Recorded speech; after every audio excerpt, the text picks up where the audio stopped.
o'clock, so it's the time and place for the Finance and Investment Committee meeting of Vallecitos Water District on Monday, February 25th, 2019. I'll call us to order. Are you here, Director Martin? Here. Here? Director Saul is here. And we're going to go ahead and flip-flop our agenda items to start us off. We're going to start with number 2, and then we'll wrap up with number 1. Oh, geez, that's a hardship. Thank you for that indulgence, and James is going to lead the discussion on the capacity fee update. Thank you. So this is the proposed capacity fee that's associated with the new proposed master plan, and this will dovetail nicely because we have a master plan workshop, I believe, on the 13th of March or something. 13th. Yeah, 13th of March. So this will kind of dovetail nicely. So as the committee knows, the master plan kind of just looks at just the growth components, figures out what we need, looks at 5-year increments and does all that stuff, looks at every single water meter, every single sewer meter to kind of collect this data. At the end of it, it spits out the projects and roughly the timescale when those projects need to be constructed. Based on that, you can see the phasing of the projects. Each phasing represents a 5-year period that is provided us by Sandag. Sandag gives us a population estimate in those 5-year periods. We assume linear between those 5 years. So it goes like this, it flattens out, it goes like that. One of the things that we did in this master plan that actually took a lot longer is we kind of stopped the process because Sandag's initial estimates were grow baby grow like crazy, but we knew that reality was down here, and we went back and kind of redid some of those estimates based on a new updated Sandag series, which now showed a much more smoothened out or longer trail. What it ended up doing basically is the total population for the district stayed the same, but instead of that coming to fruition in like 2050, it goes way out, 2100, 2200. There's no date to that. But what Sandag does give us is basically about 25 years of data. And in 25 years, we're looking at roughly a 30 to 35% population increase for Vallecitos district service area. With that, we spit out what infrastructure will need it. And without going into the detail, because you'll get more of that in the master plan workshop, you can see the water infrastructure needed. We put NA on phase 5 because with regards to the capital facility fees, there are no phase 5 water projects in the fee. There's a lot of projects out in phase 5, a lot of tank projects, but we'll know as growth happens, if it happens, whether we need to build those projects or not, and we'll have plenty of time to figure that out ahead of time. There's no projects that are imminent. In other words, they need to be done fairly soon. They have a long timeline, a 10-year timeline of actually planning, designing, constructing it, and there's only one shot. James, how many years are we talking? Each one's a 5-year period. So phase 1, I apologize, phase 1 ends in 2020, phase 2 starts in 2021, 2025, then 2026, and 2030, and so on and so forth. So phase 4, it goes basically to 2035. And then phase 5 has no actual date because phase 5 is basically based on what the cities say their land use is going to be.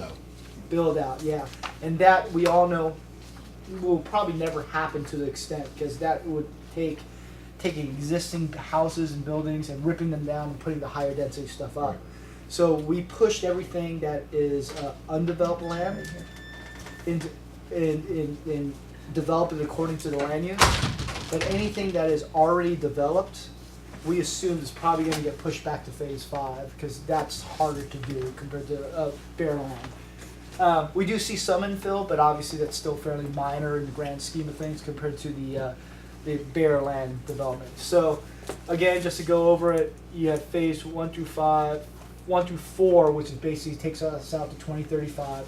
You're looking at about a 25-30+% increase in population according to Sandag. Phase 5 is really indiscriminate, and the only thing in phase 5, and you can see the sewer portion that we have is outfall, a portion of the outfall, and wastewater treatment. So if there's other projects in phase 5, they are not included in the cap fee. But we know that with the sewer treatment, for example, that's not a design 1 year, plan 1 year, design 1 year, build 1 year project. That will, most of that money will actually be spent in phase 3 and 4 as far as planning and designing before we build it in phase 5. And the outfall, we actually have to get started on it probably as early as next year. So, Are you gonna tell us at some point in time today, like in phase 2, which is 20 to 25, is that correct? yeah, 21 to 25. Yeah. 21 to 25, what are you gonna be spending $13 million on? Absolutely, and that will be in the master plan presentation on the 13th. Okay. So, okay, so and we do have a list of projects if you need it, but they're all projects that you've seen before. There's no new projects. The Nothing board's new. seen it. Yeah, nothing new. Board's seen them 3 times now in different master plan presentations. So, your water cap fee. So what we did here is we looked at current and proposed. So our current fee is $7,751. Our proposed fee is $8,994. Now, there's some differences to kind of make these apples and apples. One of the things that we did in our current fee is we had a lower interest rate. So it was during the recession when our current fee was kind of set in place, and we had a 4% and a 6% interest rate on going out for money to borrow for basically to fund the capital, so this way we wouldn't incur deficits. That interest rate, looking at the current and future forecasting, has been moved up to 6% and 8%. So it's 6% for the first phase, 8% for phase 2, 3, 4, 5, for example. And in the water, 2, 3, 4. Looking at it, and we're also working with Karen Keys, who is an expert at basically setting rates. That is a decent long-term. So who knows in 2030 what the rates are going to be? 8%'s not a bad guess, is what it comes down to. That adds $651 to the rate, and obviously it's included here. And our existing deficit. So back in 2011, we had like $109,000 of deficit in the water, and our current deficit is, Mike, do you recall? 9.1 $9.1 million.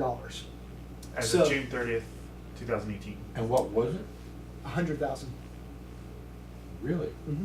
So with that, you can see the deficit needs to get paid back. And one of the things that we did in this planning study is instead of rolling the deficit and just keep on rolling it forward over and over again, as if it's almost like an interest only, it's never going to get paid back. We set a payback date. So in other words, like a 20-year payback. I believe it's a 20-year payback in the model. Yes. Yeah. So to pay the deficit back by 20-year payback of any development coming in, that basically added about $1,000 to the fee, which is obviously included. So when you look at it relatively speaking, when you make it apples to apples, the fee today with those things included, to compare apples to apples, would be almost $9,500, and our fee is $8,994. So about $504 decrease apples to apples. Obviously, from the developer standpoint, they're going to see this fee and they're going to see it go up, and that's roughly about a 16% increase on that. But we're going to explain to them the interest rate difference and the deficit. Those are the two main contributing factors. And one of the reasons why it's actually a decrease is because with our new master plan, we're building less facilities. in this case. So the developer's gonna see it decreasing. The developers is going to really realize an increase. We're going to explain to them, this is included in this fee, this is included, this is not included in your current fee, because back then we didn't have a deficit. They're going to want to know, and we've already talked to the BIA at one point, they're going to want to know what are the differences, why is the fee going up, and how does it relate to the existing fee. So Wait, I'm trying to get this, I'm Yeah. sorry. And the 651 and the 1,091 Yep. are fees that we should be charging now? It's not that we should be charging now. It's the difference between what was true yesterday, which is 2012 basically, and what's true today. So back in 2012, we used 6% as the interest, and now we're using 8% as the future interest. Okay. So that adds $651 to the fee. So if you Okay. look at, that's the difference, and that adds $651. And back in 2012, we only had $100,000 in deficit, and now we have $9 million in deficit, and that adds $1,091 to the fee. And those How two. do we grow that deficit? We built projects, and during the recession we didn't have a lot of money coming in, but it's an ebb and flow, because when we build a 40 million gallon tank, for example, we expect to collect that over time. So the deficit grows and then it starts shrinking. I believe right now we see at least a temporary station where our deficits are currently shrinking quite a bit, correct? And on the water side, they probably will continue to shrink for a while because we don't have a significant amount of water infrastructure that we need to build. Going back, how do I go back on this one? Previous.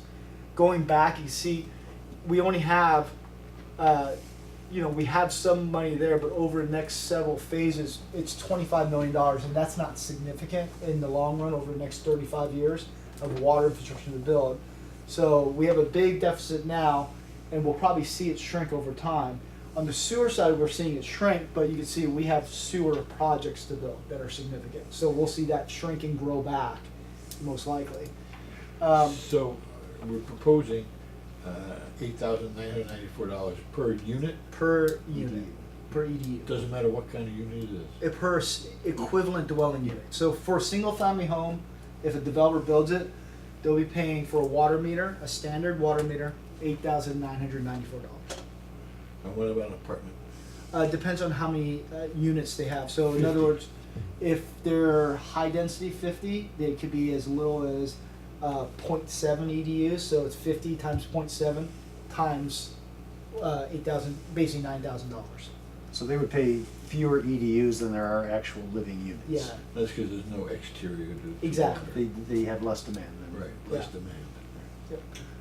demand. Same concept, moving over onto sewer capacity fees. So sewer capacity fees currently it's about $9,900, and it's going up to $18,523. So it's a fairly significant increase. It's a bump. That's a big bump. So the water is fairly straightforward. The sewer, the same thing. The interest rate adjustment on the sewer, bigger capital projects. We're talking about $112 million now instead of $25 million. And that's only the growth portion. When you get the master plan, it's going to show you total dollars, and it's not going to match up because we separated out replacement, which comes from our existing ratepayers, to growth. Okay, so they're separated. How does that read compare, what I'm gonna wanna know at some point in time, with our neighbors? With Escondido, with Carlsbad? We're doing that next. So this is just an update to kind of go through what everything. So I don't think we're there yet. So We'll be there before we approve any of this. Yes. we'll be there before we take it to the board, absolutely. So, interest rate adjustment going from 6 to 8% on our model, added $1,500 that fee. The deficit is about $800 that fee, and the deficit was 6.8 million on that. The density impact fee, the old density impact fee, the equivalent of it, now we have treatment. The treatment is in phase 4, phase 5 of it needing more mainly solids treatment at EWA expanded. That adds about $3,800 that fee. And then the EWA capital. So EWA's come out and said they are going to be putting in a new heat dryer. They're going to be putting in a second flare, which is part of solids treatment. Doesn't expand the total capacity of the plant. It's all planned in their phase 5, but they haven't paid for it. They haven't realized the actual expenses yet. So obviously the district is 24.17% of EWA's solid capacity, so we pay 24.17% of whatever that cost is. It's a $40 million job, and of course part of it's replacement, part of it's expansion, so we got those numbers from EWA, and basically that adds about $924. So all those are included, so you come across here, you still see a bump. So $1,700 is what, to make it apples to apples. Now, what the developers really will see is this number going to this number. When we make it apples to apples, it's about an 8.7% increase, about $1,500 increase still. So this is where I'm going to have They're going to be seeing oranges, just so you know. Wait, You're not going to be seeing Wait, apples with those apples. I'm getting a kick out of how you're explaining this. Yeah. Yeah. As a developer, last year I paid $10,000. Yep. Next year I'm paying $20,000. Yeah. I don't care about all your in writing there. It means nothing to me. Well, Yeah. absolutely. But working with the BIA, they want to know if there's an increase, what were the contributing factors to this increase, and then we're gonna argue about it. Okay, but Well, there's no argument. I mean, it is what it Yeah, is. but- I'm just getting a kick. And out I'm of also how you looking explain at it from a home buyer's perspective, because we all know that we may charge the developers, but we all know that this is all going down to the person who buys the house. And so last year or this year, it was somewhere around 17,000-ish Yeah. that was added to the cost of a house for somebody who's trying to buy one, and now it's gonna be 27,000-ish. That's gonna increase the cost of, housing in our area. Yeah, here's the totals right here for you, Yeah. Dr. Sinal. So, okay, so 26.5. Yeah. So 26.5, sorry, 27.5 is the proposed fee, and 17.7 was the existing. So fee. because the real impact on these fees is not on the developers, it's on the people who buy the houses. Yeah, absolutely. But again, our fees as they increase and the housing market increases, our fees they don't. If we lower our fees, they don't lower their costs for housing. So No, but if it's we really increase them, fair they market. increase them. Yeah. Not always. I mean, sometimes just profit comes out of their profit, because they can't charge more than the market will bear. They're trying to sell new product, they're competing Yeah. with existing inventory too. Well, the market will bear whatever the surrounding market is, and that is why we need to know Mhm. whatever else is charging. Are we in the ballpark? Or my problem is the density impact fee. It may be very necessary. When I ran 5 years ago, not understanding as much as I do now, to me it was not necessary. How much was it 5 years ago? How much were we looking at 5 years ago? So You have it the corporate basically rate. it was $3,200, and then so this is just ENR'd up basically because the cost went up. So 'Cause 5 years ago, when you did it, Mhm. it was $3,200. Yep, $3,200. Now we're saying it's $3,800. Yeah. Okay, So like I said, it's just gonna be important for me to know what other agencies are cost. charging. Yep. Yeah. And a little apples to oranges, because you have other agencies that have nothing but conveyance, or other agencies that may have a full treatment plant project, and so it'll be a little bit different depending on how much growth they have. Good news is we have a lot of, Food treatment, I'd be lying on that. Metallark doesn't come into play with this at all. no, it doesn't. What I'm getting at is if another agency doesn't have to do any expansion on treatment, that's a huge expense. So if they have nothing but pipeline projects, they're good to go. So But we if- use Carlsbad, Encinitas, use all of our partners Yeah. at EWA, because they all have the same expense. except they don't have any expansion in treatment. Right. They may have already purchased adequate treatment capacity for their build-out scenario. We haven't. Yeah. So our build-out scenarios increase as the city and this county's general plan changed. Basically, a lot more EDUs were added on over time, especially through the SBA process. So with that, we have somewhere. At one point, I calculated about 6,000 additional EDUs. That's not an exact number to quote, but it's a significant amount of additional EDUs compared to our old 2002 master plan. Right. So.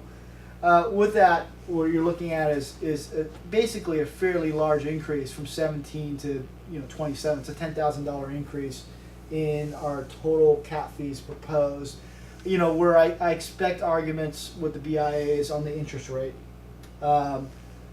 They can't really argue the deficit. The deficit is the deficit, and what we're doing now with the deficit is doing a payback date. So before it was almost like an interest only payment. Right. Then we're We weren't charging. paying it down. Yeah, we're charging interest though, so our ratepayers don't lose out on anything because the proper interest was charged on the payments on it, but we weren't paying it down. So now it's interest plus principal that's being paid down.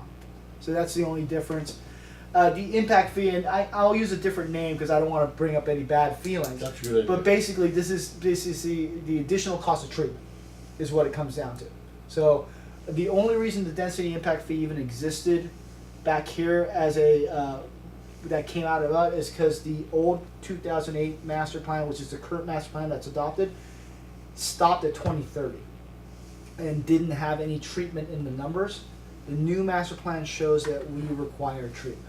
So so now the good news is the nexus is there. It's not a separate fee, and if a developer overdevelops, they'll be paying their prorated portion of treatment no matter what. So there's no side studying it. There's no coming up with a new number.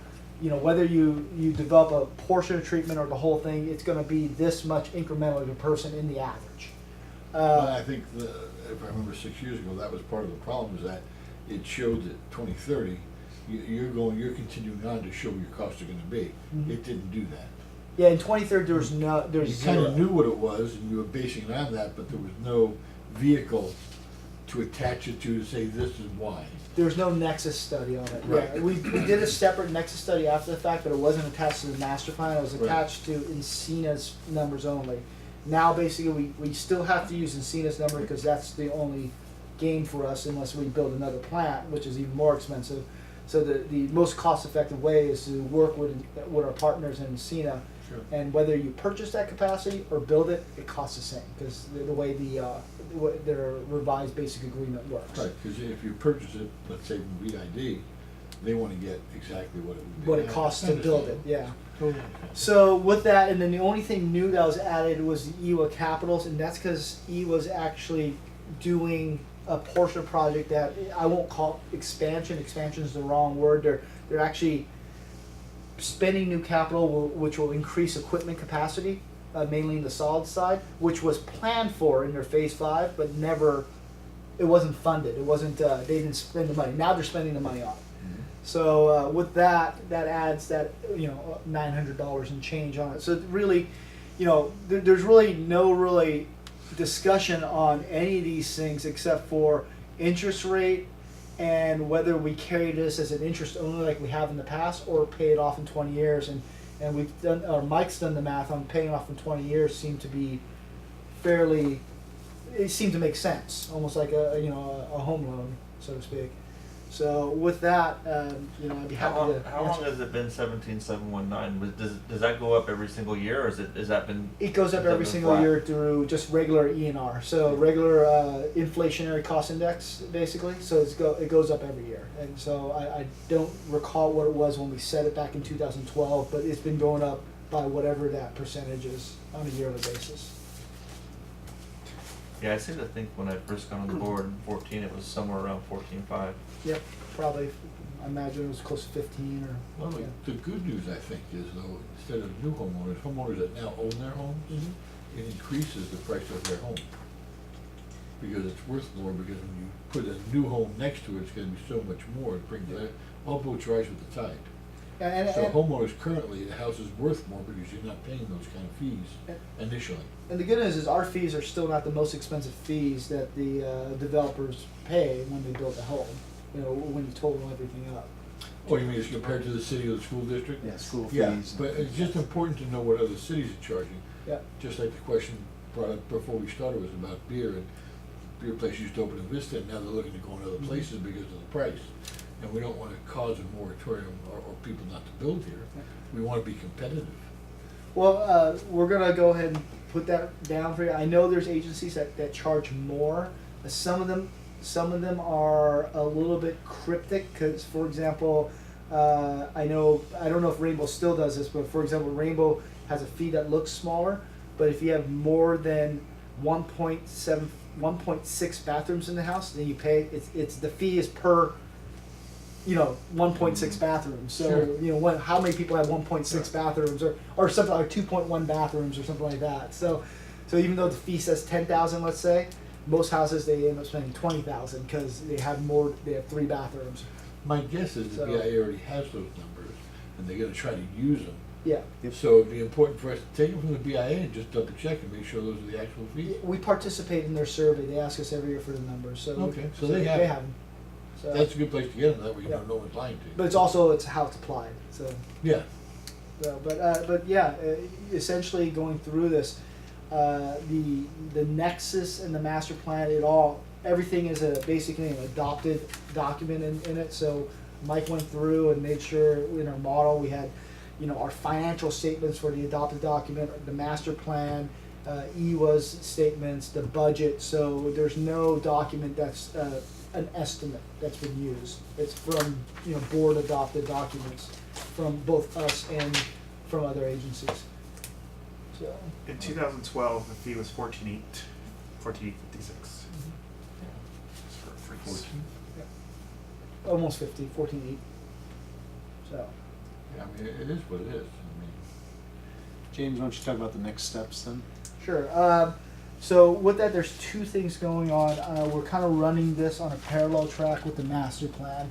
So the master plan obviously is the nexus document that gives us the baseline of what needs to be built over the next 30 years.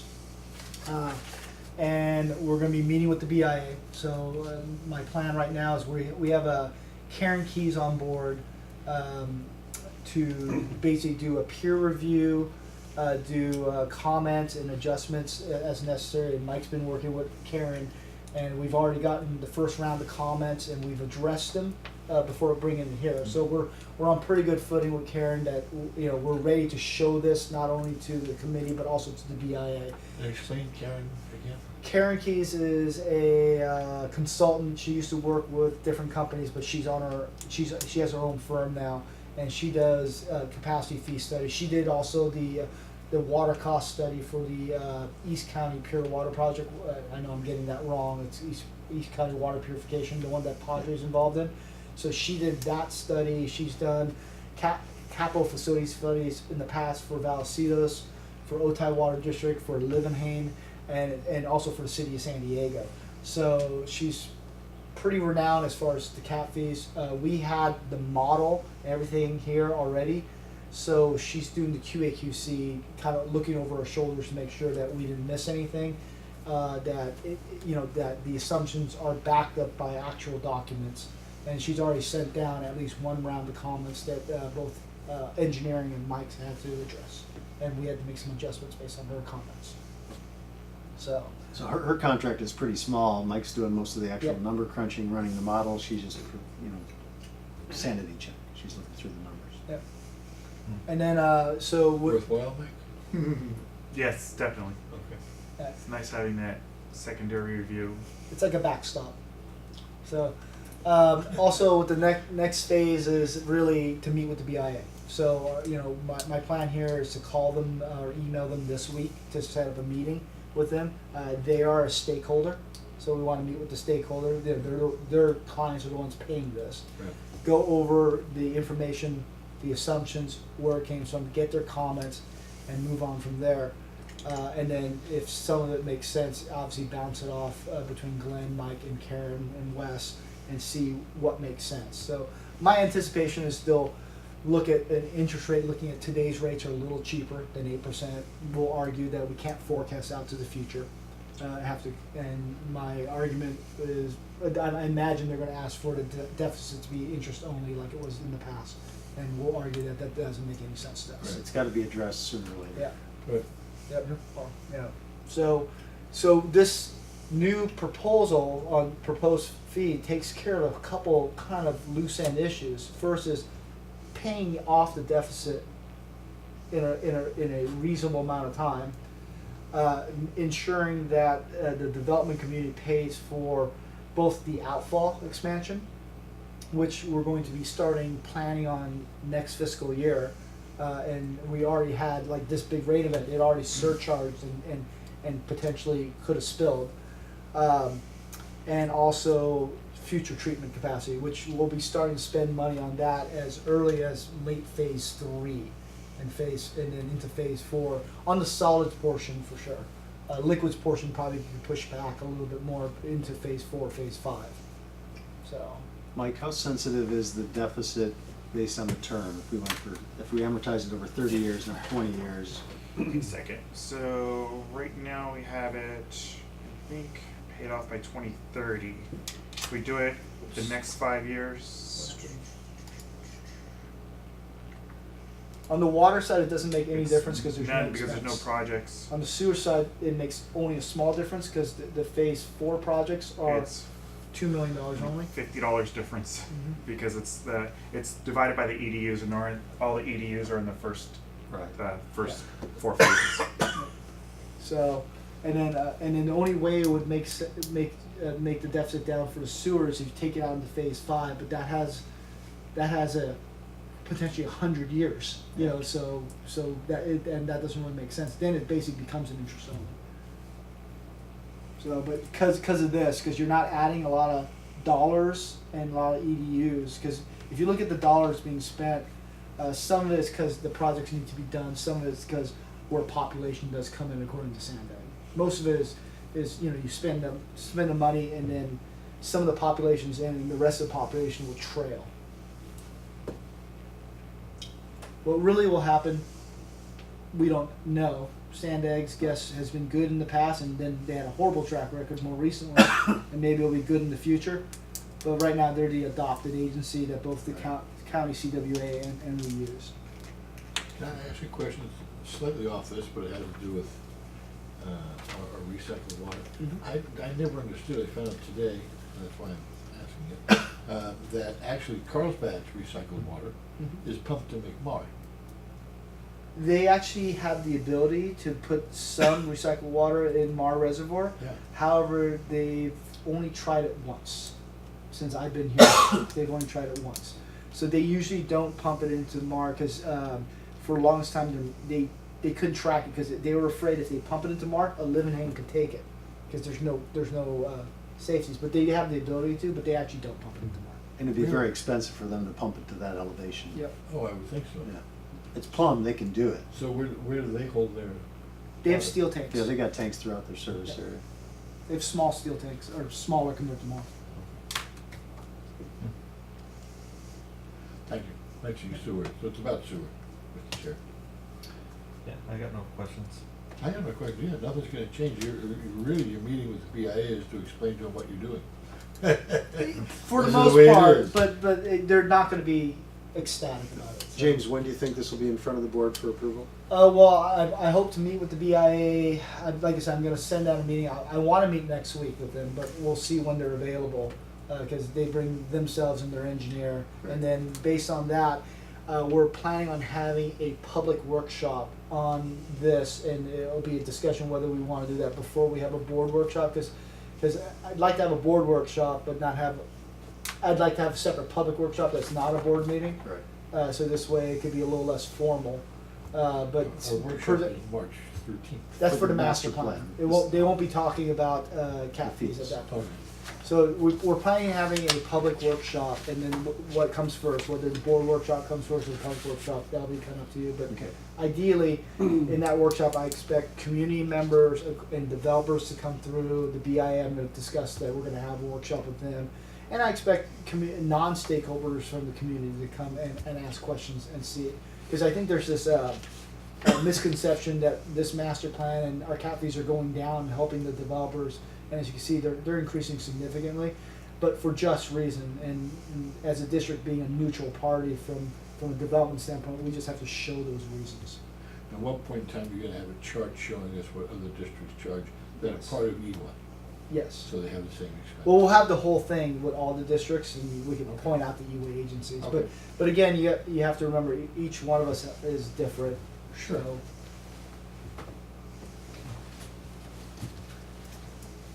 Okay. Thank you, James. All right. thank you. Okay, with that, I'm going If you run, yeah. Thanks, James.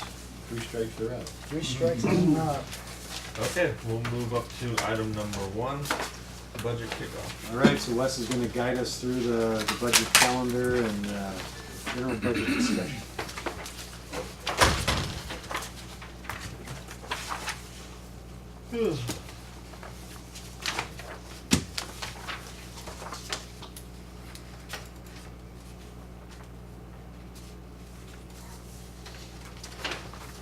Okay.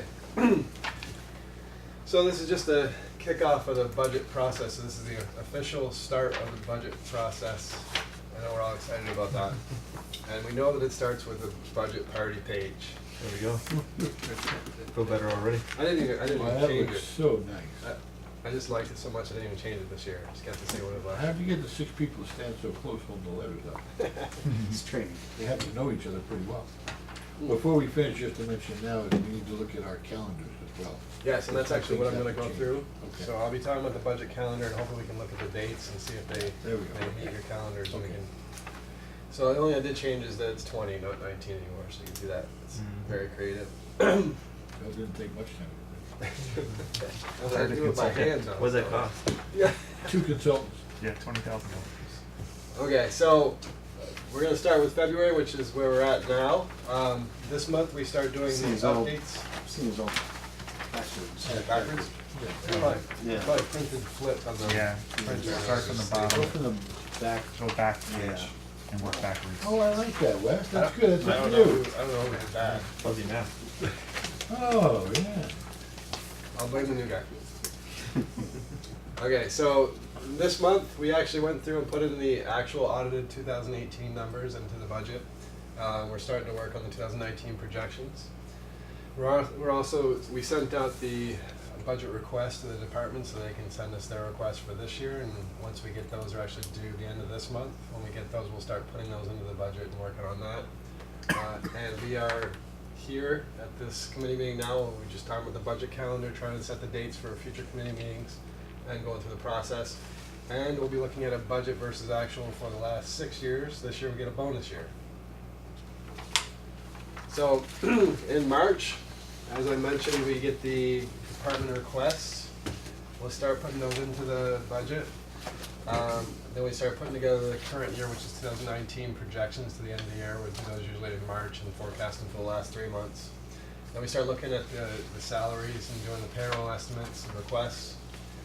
We put together the debt service forecast, and we start working on the reserve 5-year and 10-year consolidated years.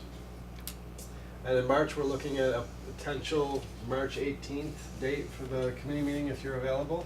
We have a water refuse conference in Garden Grove. Yeah, I thought we had, our finance meeting's already scheduled for the 14th, I think. Yeah, we have it on the 14th. Do you want March 14th? Yep. Okay. That's, day of the week is that? So Thursday. Thursday? Okay. Okay Okay. with everybody's schedule? I think that'd be fine. Okay. So I'll check with Ed, because that's the meeting where we'll be going over the department budgets and the You detail. don't have a hoops tournament that day? It's gotta be 4 days more efficient. Yeah, Ed's just gonna have to speed it up. Yeah, he can do it. If anybody can do it, he can do it. Anthony's gonna have to get the numbers in, and Ed's gonna have to speed up his timeline. Ed's actually got his draft to me already, so we can start working on that now. Well, he's on the ball, he's a rule follower. He is. It's way He's ahead. on the ball. That's right. I like that. Did you want to clarify that I didn't print the Too late, we notes believe you before we did. get too far into this? You can't go back in. No, you can Get it go back. backwards, it was Anthony's And it's fault. being recorded too, so too bad for you. Okay, so we got that set for the 14th now, we'll change that. Okay. And then in April, we finalized the budget as far as the department expenses, and we start going over it, revising it and refining it based on comments from you and and any other changes. And then we are looking at a possible finance committee meeting on April 15th, if it fits your schedule. Yeah, does me. It's a typical Monday So Monday at 4, afternoon. Monday at 3 or 4. Yeah, we have our pre-meeting, and from the pre-meeting goes. And in that meeting will be District Engineer James Compel, and Ed will be here as well to talk about the capital budget. We actually gave him 2 more weeks on it this year, because last year he just gave us a beginning process, so hopefully this year we'll have some capital numbers for you at April 15th. We'll see. So you said April 15th? Yeah.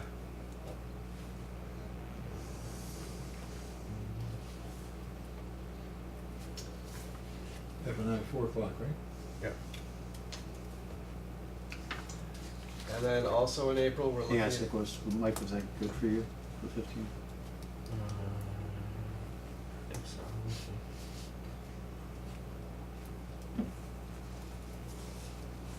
see. Yeah, 15th's good, and the other one was the 29th. Yeah, so the second one will be on the 29th if possible, if that fits your schedule as well. And on the 29th, we're hoping to have gone out for RFP, selected a consultant, and we'll hopefully have them in here to introduce them to you and their process that they'll be going through to work on rates. I think the 29th's good. Do we need a consultant? Can't we do that in-house? So in 2013, we actually got a consultant, and then again in 15, and then in 2017, the model was scrapped and it was created in-house. So now we're left with an in-house model that's not something that we want to use. And we lost the person that created the model. Yeah. No. Oh. Gone. So, Well, what a loss. so we go back to the 2015 model and try to figure it out ourselves, or we start new and get a consultant to do it. So we Which start I- with that's good. Yeah. And I'd prefer to do that, so we We start need to, fresh. yeah, we need to move on from that person that left and let's go in a new direction. And we want the finance committee to be involved at the very outset when we get the consultant on board in terms of what direction, what things do you want us to look at, what general parameters for the cost of service study. So it'll be a fresh start for all of us. I think that'd be good. Good. And we'll be involved the whole way, so we'll know what's Yeah. going on. So maybe in 2 years when the next one's done. Yeah, you won't need one. Yeah, and then we can, Check maybe, it if right. anything, maybe tweak it if there's new legal issues or whatever else, but Yeah, that's the plan. We want a model developed that staff can then run in subsequent years. Right, Yeah. sure. Great. something we can own and know how to use and know everything about it, so. Good. And in that meeting, you can talk to them, ask them any questions, go through their processes, Glenn mentioned. And then in May, then we'll start looking at the first draft proposed budget. Staff will go through, revise, refine it based on the committee's recommendations. And on May 13th, we're looking at possibly having a committee meeting if it fits your schedules. Yeah, fine, so the pre-meeting for the board. That works. We got a little meeting that month. Probably, but that's a long time out, so Yeah. We can always change subject it. subject to change, but Yeah, nothing's set in stone, we just wanna get an idea. At every subsequent finance committee meeting, we'll review Yeah, this again, yeah. so you guys can take a look at I it. think we're good for April, so let's, and then we have, obviously some meetings coming up between now and April, and then we'll see how May looks then. Yeah, and that meeting will be reviewing the draft proposed budget and getting any recommendations from you, making any changes that we think are necessary. And then hopefully on May 29th, we can schedule a board workshop to go over the proposed budget and get the full board feedback. And Is then that a Wednesday, that is a Yeah, Wednesday, okay. yes. but not on a regular board meeting No, date? it's a week Correct. after, 2 weeks after. Yeah, We have a board meeting on the 1st and 15th. And then we're hoping to have the draft or the actual final budget to the board on June 5th for potential approval. That's a regular board meeting. At the regular board meeting. So that's the calendar. Real quick, that June 5th won't do anything with rates. That won't be results of a cost of service study or anything. So the only thing on this kind of short outlook that Wes has given you is meeting with the cost of service consultant and getting your direction. And then there'll be a whole process for that, separate from the budget preparation. But June 5th is, So June 5th, hopefully, we can have something with the consultant and see how it goes. And if we have, if the rates built into that to set the revenues, then maybe we can discuss it then. It just depends on where we'll be. And we'll have the consultants come in as necessary to the finance committee meetings to keep you in the loop on everything, so. I'm doubtful with the timeline of getting the consultant on board that we can go through everything, including the Prop 218 hearing and everything, to have anything on June 5th. Yeah, me too. It'd be a time. And remember, our current rates are in effect through December 31st. Well, they don't go beyond December 31st. So if we don't do anything, our current rates would stay in place forever. There's no more planned increases, though. The last increases took place January 1st of this year. right, for our current rates, but, okay, but looking at developing rates, developers' rates, those are good until we change it. Yep. Which we're gonna try and do that at the same time? I don't think so. No, I don't think It's so. gonna be a separate issue. My recommendation is we would just need to have it done by the end of the calendar year. We'd have to have gone through the Prop 218 process if the board wants to consider changing rates January 1st. We would have to, so by the end Well, of I'm this not talking calendar. trade, I'm talking about development Capacity fees. Oh, capacity fees. oh, that'll be probably, it'll be before this. Okay. It'll we're probably gonna do be that. in the April timeframe. And or they'll May. take effect when? Whenever. Is there a set deadline date? You can make it July 1. So there's some types of statutory, if you adopt the fees for, I think fees like this, they don't take place for like 60 days. So that may be the driver. When you Okay. approve them, it's 60 days hence. So. Or you can set some future date that's more than 60 days if you want to make Right. it, But sooner the September better. 1st or whatever, sure. Sooner the better, you should pay it off faster.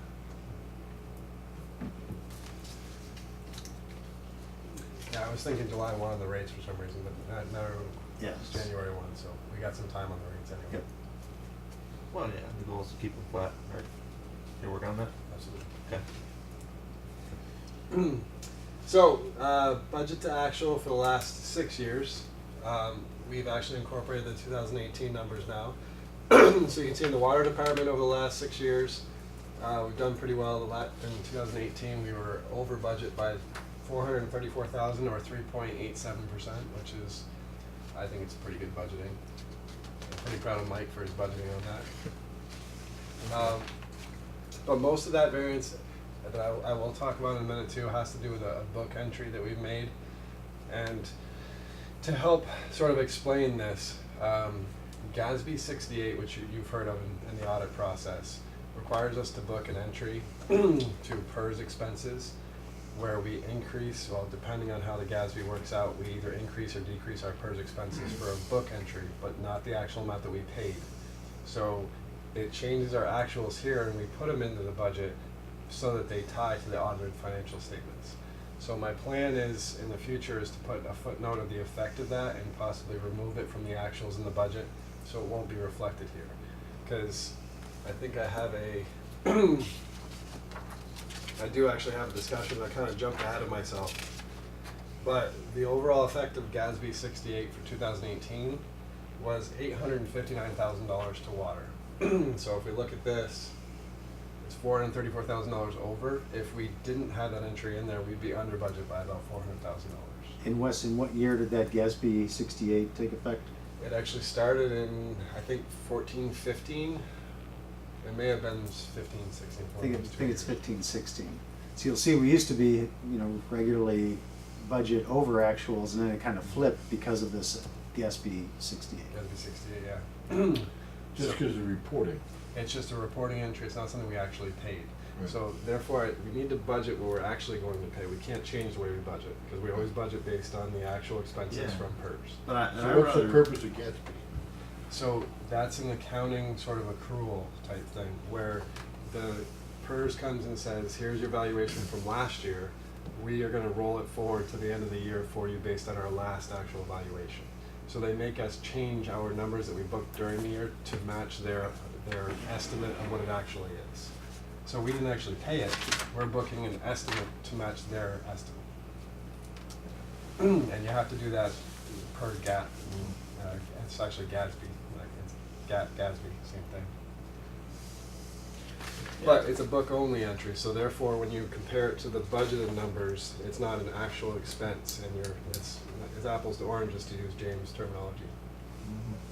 So that in mind, these are the major variances from 17 to 18. I'm showing the 2 years, 16, 17, 17, 18.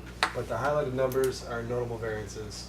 Pumping actually went up, or pumping is over budget by $163,000 mainly as a result of Why would increase. that go up? Strictly electric charge? It's just power costs, but keep in mind that those costs are recovered through the pumping cost recovery. Yeah, so there's an offsetting revenue to this cost. Okay. So we pumped more water and the electrical rates went up. So those two factors led to this 162,000, but we're recovering on the other side. Okay. Transmission distribution was actually below budget, and that was a result of the previous year where we had high main breaks. So we increased our budget for 17, 18, and then we didn't have the main breaks, so now we're under budget. This year we're going to have the main breaks again, and we'll probably be under budget. So So a year from now, we're going to be talking why we're over in that Yeah, line so it's item, because gonna we go- had such big breaks at the beginning of this fiscal year. So we expect to be over budget in 19 because we're done with those. Where's James to explain the engineering problem? That was pretty So convenient that we left. Yeah, it was. We took off Big the He asphalt. knew. He knew. He had a practice or something to Yeah. go to. Yeah. That's So, funny. the engineering variance, actually, that is directly related to the GASB entry that I was talking about. That's why I said I got ahead of myself a little bit. Oh. So they're over budget mainly as a result of labor, which was basically 51, I'm using account numbers.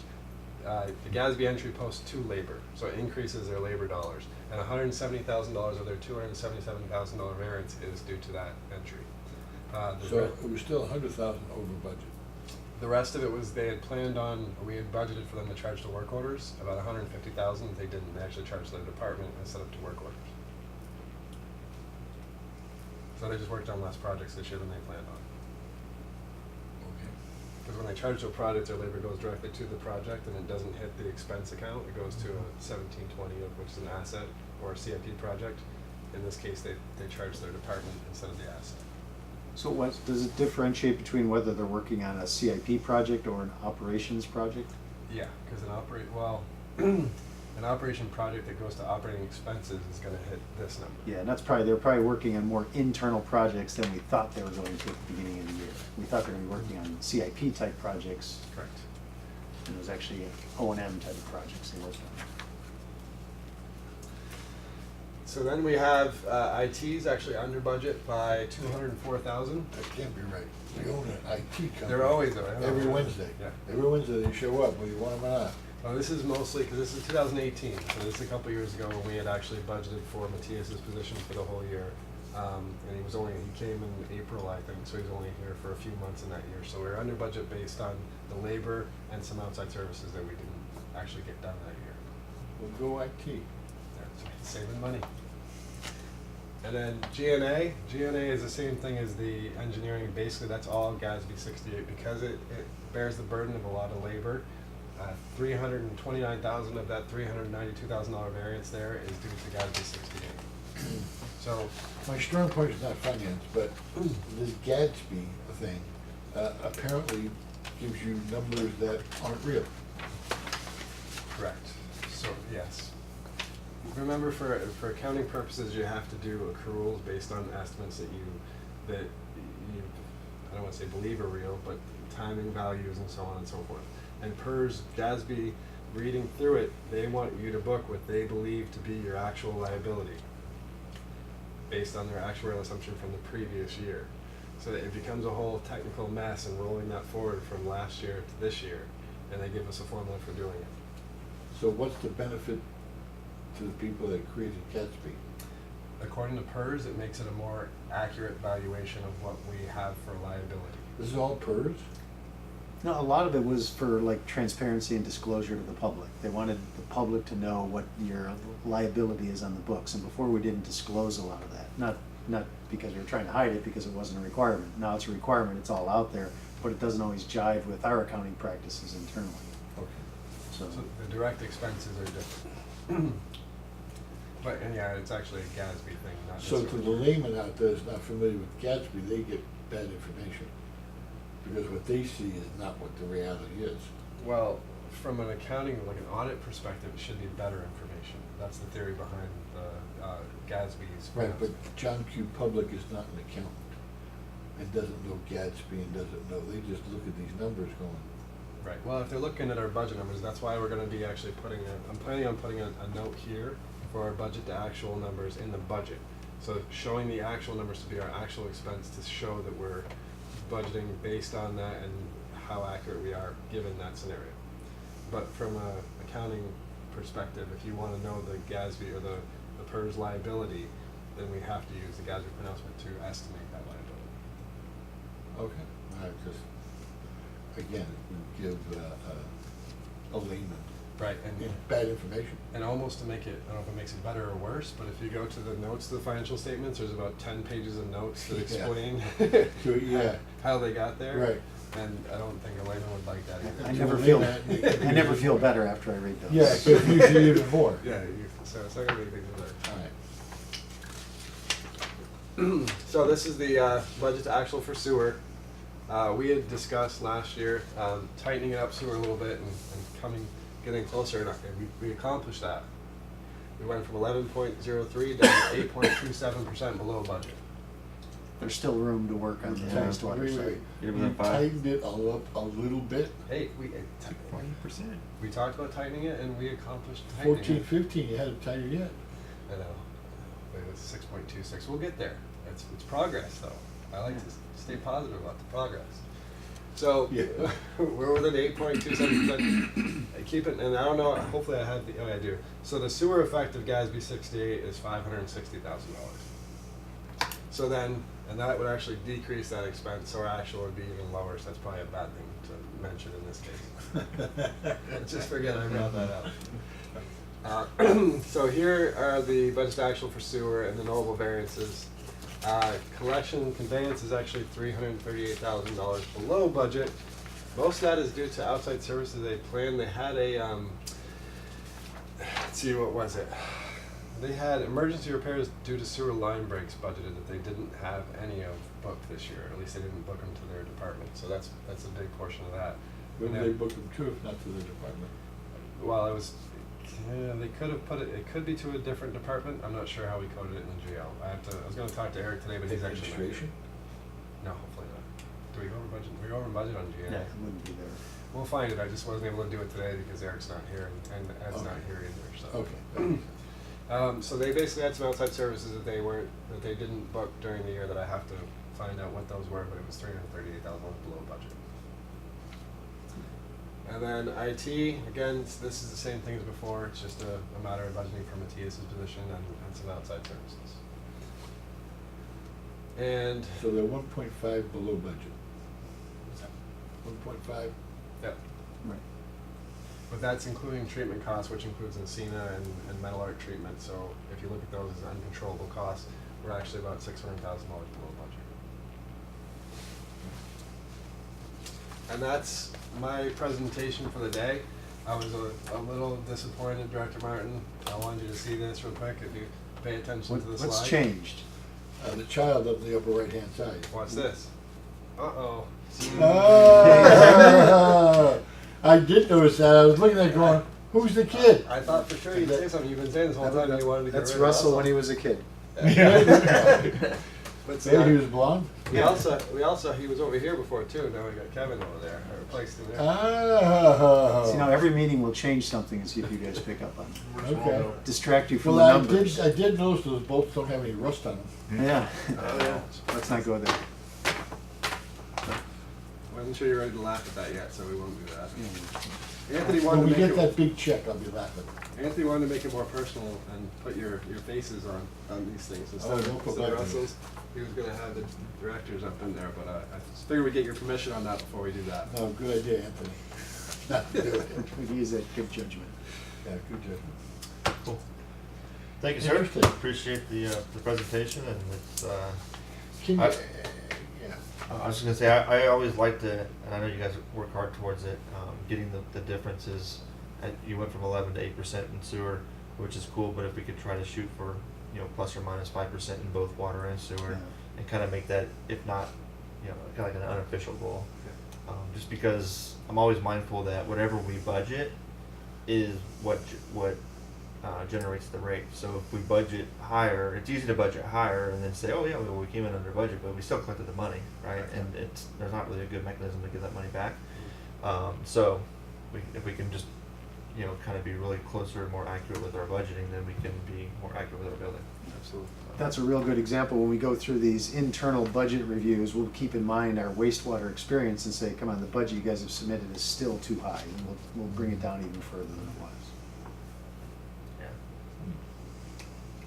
And when that's here on March 14th, we can yell at him about it. That's right. Like 5% is your goal. Yep. Well, talk to Ed about maybe see what he can do to cut costs. Well, it makes sense to, I mean, if you budget, if the work because of the pricing to our rates being predicated, that's a smart thing to do. Absolutely. But when your rates are predicated on, it's not a good thing to do. Yeah. Because you're charging too much money and there's no way to get it back. Well, Cool. All right. And that's all. We had- thank you. Look forward to seeing what those comparisons are with other wastewater authorities. On the capacity fee. Capacity? Yeah. Okay, I'll entertain a motion to adjourn. So moved. Second? Aye.